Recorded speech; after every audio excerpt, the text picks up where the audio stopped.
Allez, Vlan, c'est parti. Bonjour, je suis Grégory Pouy et je vous présente Vlan. Vlan, ce sont des partages d'expériences concrets, sans bullshit, pour mieux comprendre comment le marketing a évolué. Bienvenue sur Vlan et n'hésitez pas à vous abonner. Bonjour à tous, je suis avec Rodolphe Roux à la maison et Rodolphe, c'est le CDO de Wiko, que vous connaissez peut-être pas mais que vous allez connaître dans pas longtemps.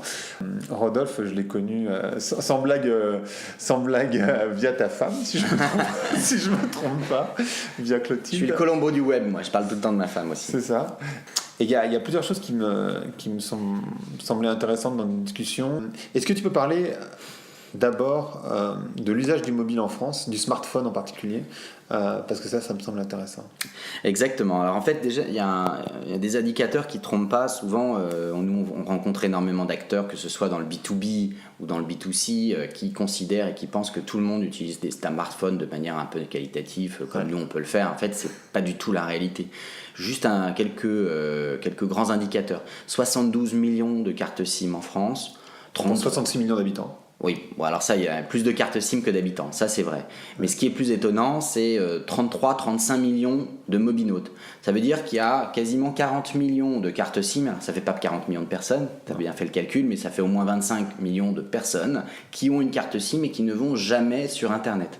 D'accord. Sur ces 33-35 millions de mobinautes, il y en a 20 millions qui ont 4, 5, 6, allez, parfois 7 applications dans leur mobile et ils en auront jamais plus parce qu'ils considèrent que télécharger une application additionnelle sur leur mobile, ça altère la performance de leur mobile.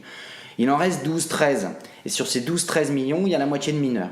Donc souvent, moi je rencontre des acteurs et des entreprises qui partent de 72 000, ils se disent mais moi mon marché, je vais développer des applications, des nouveaux services sur ces 72 millions de cartes SIM existantes, sauf qu'ils oublient qu'en fait la réalité de leur marché, elle est à 6 millions, 7 millions de personnes majeures qui sont susceptibles de télécharger leurs services. C'est quand même pas la même chose. Ouais. Donc ça c'est la première chose. Donc on voit des catastrophes industrielles parce que nous on vend des mobiles, mais on interagit énormément avec des marques qui veulent soit rentrer en natif dans nos mobiles parce qu'on a 3 millions de clients en France et qu'aujourd'hui on est devenu un peu incontournable. Un deuxième vendeur, un Cocorico, Cocorico d'ailleurs. France, ouais. Deuxième vendeur en France depuis l'année dernière.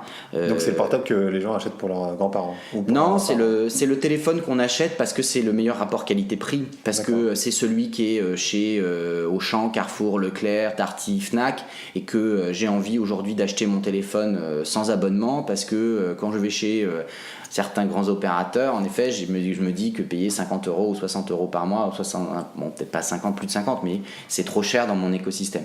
Donc aujourd'hui, d'ailleurs, c'est un Français sur deux qui achète sur ce qu'on appelle l'open market, c'est-à-dire le marché des téléphones sans abonnement. Donc en effet, Wiko s'est imposé parce que c'est une marque de proximité, parce que c'est une marque qui a créé un état d'esprit et des produits qui correspondent parfaitement aux usages mobiles d'une grande partie de la population française. Et c'est comme ça qu'on s'est imposé en un minimum de temps, puisque c'est une entreprise qui n'a que 6 ans d'existence. D'accord. Et alors du coup, ce que tu m'expliquais, c'est que pour toi, il y a des usages mobiles spécifiques. C'est-à-dire qu'en fait...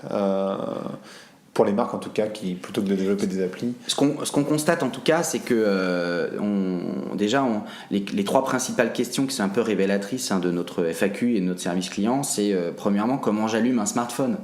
Donc ça fait rire quand je raconte ça, mais tout le monde se dit. Moi je pense à ma mère. Et voilà. Ça donc tu penses à ta mère, mais moi j'ai donné un smartphone à mon père, il tapait dessus sur l'écran, il comprenait pas en effet que pour appuyer, alors sur Android en effet, il faut appuyer sur le petit bouton à droite. La deuxième question, c'est comment j'envoie un SMS. Et la troisième question, c'est comment je connecte mon smartphone à mon automobile. Donc ce que ça signifie, c'est que en effet, pour pouvoir accompagner tous ces profils de Français, de gens dans le monde entier qui sont vraiment dans l'initiative, qui commencent en effet à utiliser leur smartphone, il faut les accompagner. Donc nous, chez Wiko, on a non seulement en effet créé des téléphones, ce qu'on veut en tout cas, des très bons rapports qualité-prix, qui vont des smartphones de 59 à 399 € bientôt, parce qu'on sort un nouveau modèle à 399. Ouais, c'est celui à 399. C'est moins cher que l'iPhone. C'est moins cher que l'iPhone. téléphone et puis ça dépend du rapport qualité-prix. Donc puis tu en auras un dans les mains, tu pourras le tester. Ça c'est le premier point. Le deuxième point, qu'est-ce qu'on a fait? On est allé imaginer avec des grands annonceurs et des grands partenaires des verticales d'usage pour développer le banking, le transfert d'argent. On a notamment signé un partenariat avec Western Union qui va bientôt voir le jour. On a commencé à aller voir des acteurs du monde de la maison, l'automobile, pour ne citer qu'eux, et on est allé discuter avec eux pour créer un modèle uniquement dédié à l'automobile. Donc qu'est-ce qui va se passer? En effet, j'ai mon téléphone, mais j'ai pas forcément envie de mettre toutes les applis autour de l'automobile. Je vais avoir un téléphone qui sera dans ma voiture tout le temps avec mon assurance intégrée, avec pourquoi pas ma marque pour la réparation, mon service client, ma station essence, voilà, mon opérateur d'autoroute, et tout ça, ça sera intégré dans mon mobile. Et puis j'aurai quelques petites features et usages additionnels. Quand mon fils ou ma fille me demandera mon portable, je pourrais leur donner le téléphone de l'automobile. J'aurais pas besoin de lui donner mon téléphone parce que ça me gêne. C'est un téléphone ou c'est carrément un truc genre intégré dans la voiture finalement?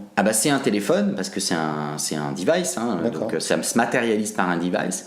C'est dans cette logique d'accompagner les gens dans leur utilisation au quotidien, et puis c'est en effet un téléphone avec plein de services dedans et plein d'avantages spécifiques. Mais toi qui as écouté Patrick Hofstetter, donc qui était chez Renault avant, il disait finalement la voiture c'est le dernier espace publicitaire que les marques n'ont pas vraiment pris. Et il disait finalement Google le fait via son appli, mais tu peux imaginer comme dans une Tesla un grand écran demain dans plus de voitures que Tesla, et dans ce cas-là le téléphone il sera complètement, il sera connecté avec ton téléphone, et du coup tu auras tout ça mais dans ta voiture. Alors ce téléphone en effet qu'on va imaginer, il peut tout à fait être connecté à l'automobile, et d'ailleurs reprendre les applications qui sont déjà préchargées ou téléchargées par les grands fabricants de voitures.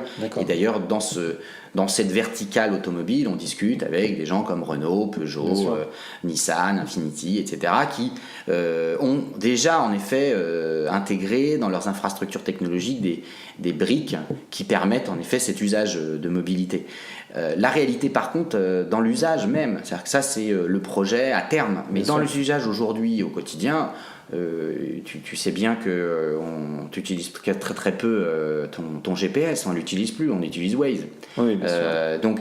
Donc ça, il n'est pas intégré encore dans le mobile, ou il n'est pas encore utilisé par les voitures, entre guillemets. J'étais avec le patron de Waze il n'y a pas si longtemps que ça, qui disait c'est incroyable, on essaye de développer des partenariats avec le monde de l'automobile, et en fait on se rend compte que dans les usages, le consommateur et le client ils continuent à utiliser Waze sur son mobile. Donc en effet, il y a la perspective qui est de demain, en effet, d'avoir sur cette verticale de l'automobile une voiture avec plein de services dedans. Et puis, il y a en effet l'usage. Et nous, chez Wiko, ce qui nous intéresse, c'est vraiment d'être proche de l'usage. Ça ne veut pas dire que dans 2, 3 ans, 5 ans, 6 ans, tout le monde vivra comme ça. Mais en tout cas, aujourd'hui, ce qu'on constate, c'est qu'il faut être simple. Il faut être proche des gens, et il faut être capable de créer des verticales de services que les gens vont comprendre. Et ça c'est intéressant, on en parlait juste avant tout à l'heure sur la pub, parce que Wiko c'est une marque qui s'est construite sans trop de pub et qui n'est pas forcément très connue, et justement on discutait de la brand equity des marques.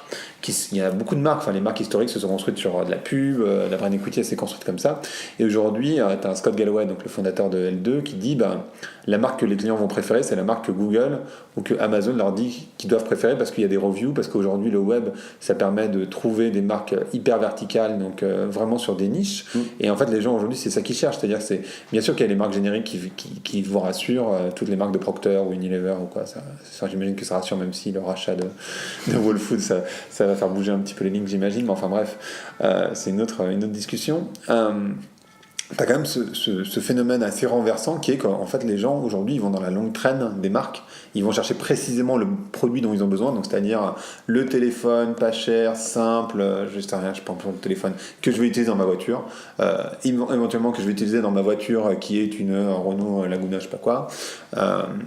Et aujourd'hui, c'est possible. C'est pas, y a des grandes marques, et puis il y a toute la longue traîne qui représente une énorme partie du business. C'est comme ça qu'Amazon s'est construite sur les bouquins d'ailleurs. Moi, je parle plus de marketing, je parle de magnéting. C'est-à-dire que, alors c'est très proche évidemment c'est très lié au mobile, hein, mais les marques aujourd'hui, c'est aux marques d'être fidèles aux clients. C'est pas le consommateur, il est naturellement infidèle. On le voit bien, on le voit dans son acte de consommation, mais on voit sociologiquement parlant aujourd'hui.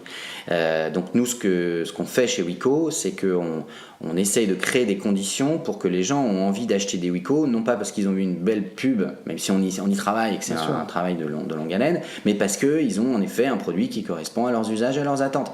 Et ça, c'est en effet l'ADN Wico. Ça marche pas pour toutes les marques. Il y a encore des marques aujourd'hui qui continuent à avoir des stratégies où je mets des grosses campagnes médias et ça génère des ventes. Mais en tout cas, ce qui est sûr et certain, que chez nous, dans le monde du mobile, qui est un monde assez âpre et difficile et complexe, si vous n'avez pas des avis positifs sur vos produits, si vous n'avez pas des réseaux de distribution qui vous accompagnent pour en effet développer non pas des verticales où on fait que de la communication, mais des vraies raisons d'acheter le produit, si vous n'avez pas un site e-commerce qui permet en effet d'interagir avec ceux qui ont envie de vendre en direct, d'acheter en direct avec la marque, si vous n'avez pas à l'intérieur du mobile des avantages uniques et spécifiques, c'est compliqué d'exister, ça c'est sûr et certain. En tout cas dans notre monde à nous du mobile.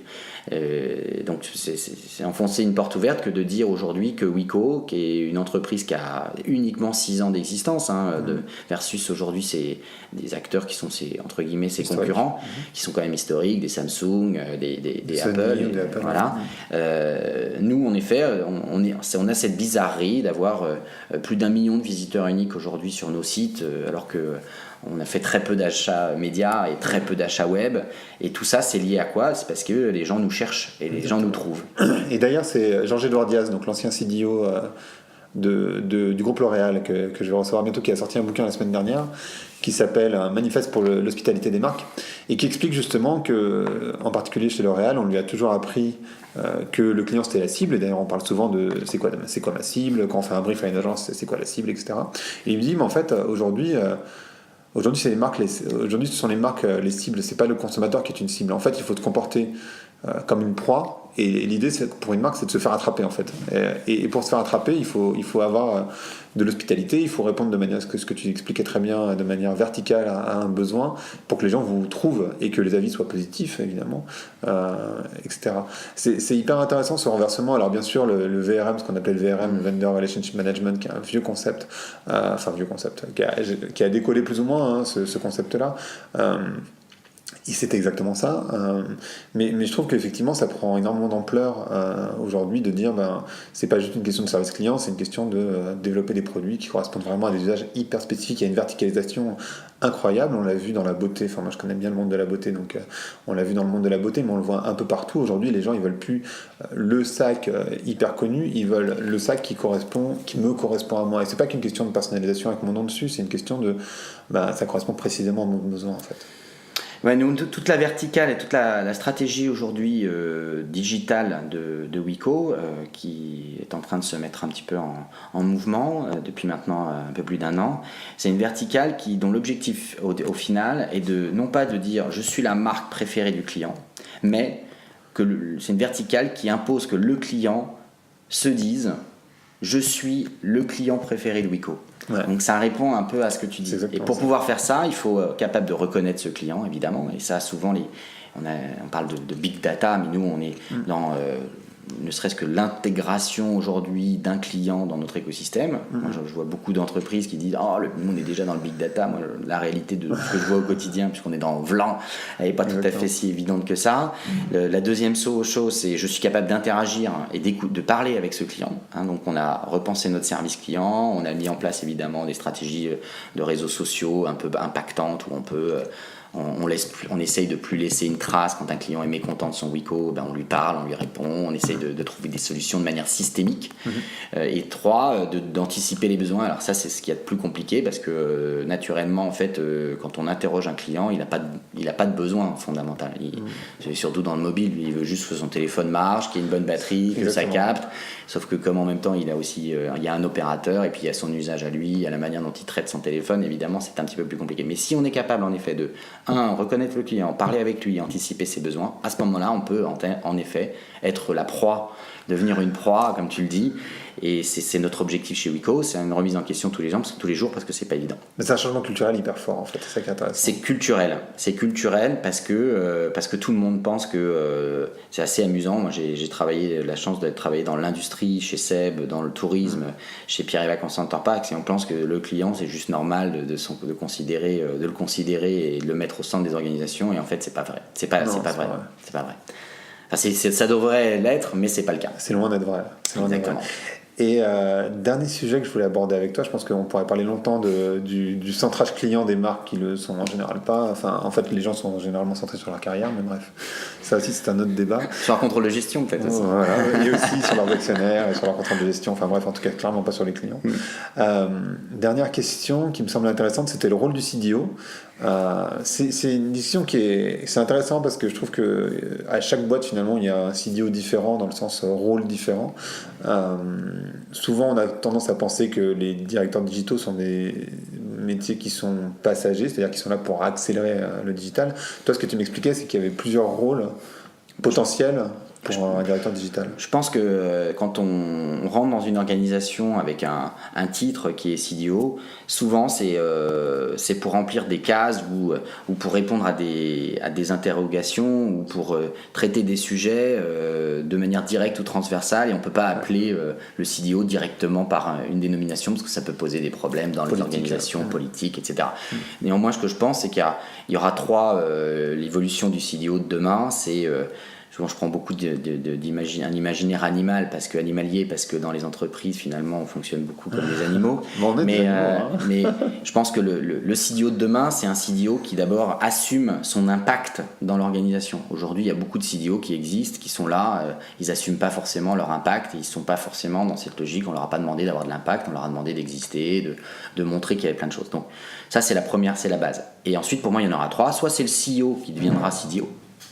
D'ailleurs, il n'y a pas si longtemps que ça, un grand patron que je ne citerai pas parce que ton audience est très B2B et c'est très haut de gamme, mais il m'a dit oh là là, viens, je cherche mon CDO. Je lui ai dit tu vas économiser beaucoup d'argent, deviens le CDO de ta boîte, ça sera plus simple, et puis tu vas gagner de l'argent surtout. Donc il m'a dit ah bon, quand est-ce qu'on déjeune ensemble? Bon, et ça c'était la première, plus la blague. Mais sinon, il y aura deux types de CDO pour moi. Il y a soit celui qui est DRH, qui en effet va mettre en place des campagnes d'accompagnement, de formation, de stimulation, avec un vrai process à l'intérieur des organisations, parce que la réalité aujourd'hui des PME et des grosses boîtes, c'est qu'elles ne veulent pas se transformer. Les gens, ils n'ont pas envie de changer, ils sont très bien comme ça, la boîte marche bien ou marche moyennement bien, ou même quand elle marche mal, et on vient leur expliquer il faut changer, mais de quel droit, pourquoi?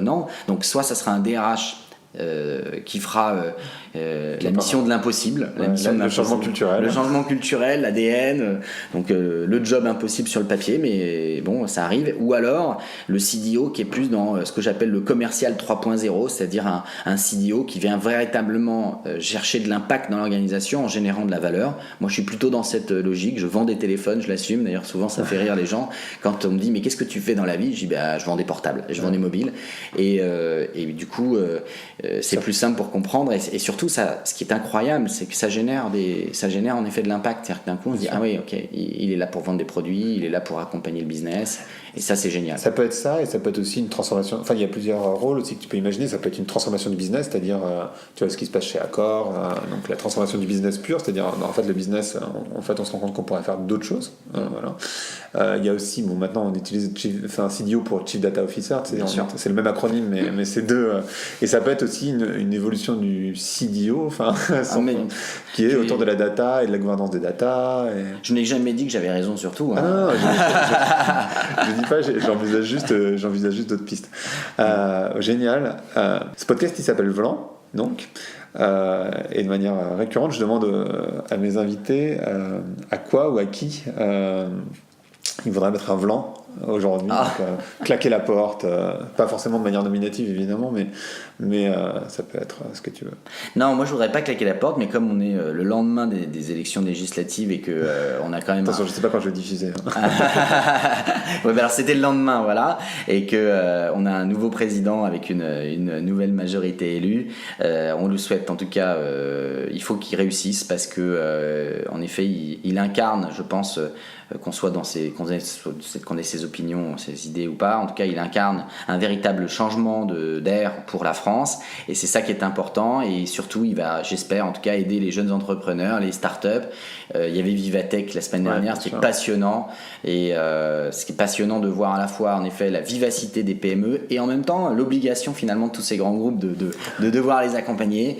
Et moi, quand je dis Vlan, allez, on ferme les portes, on essaye d'aider ces entrepreneurs qui, tous les jours, sont la vivacité de la France, où on sait les jeunes, qui ont des nouvelles idées, des nouveaux projets. Vlan, on y va et on avance. Et on Vlan marche. dans le sens positif. Exactement. Cool, merci beaucoup. Merci d'avoir écouté Vlan, le podcast qui parle du marketing à l'ère digitale. Si vous avez aimé l'émission, vous pouvez le dire avec des étoiles, 5 de préférence sur iTunes, et le partager avec vos amis ou vos collègues. Je suis Grégory Pouy, vous pouvez me retrouver sur Twitter et LinkedIn sous le pseudo Greg from Paris. N'hésitez pas à me remonter vos remarques, vos questions, mais aussi les invités que vous aimeriez entendre.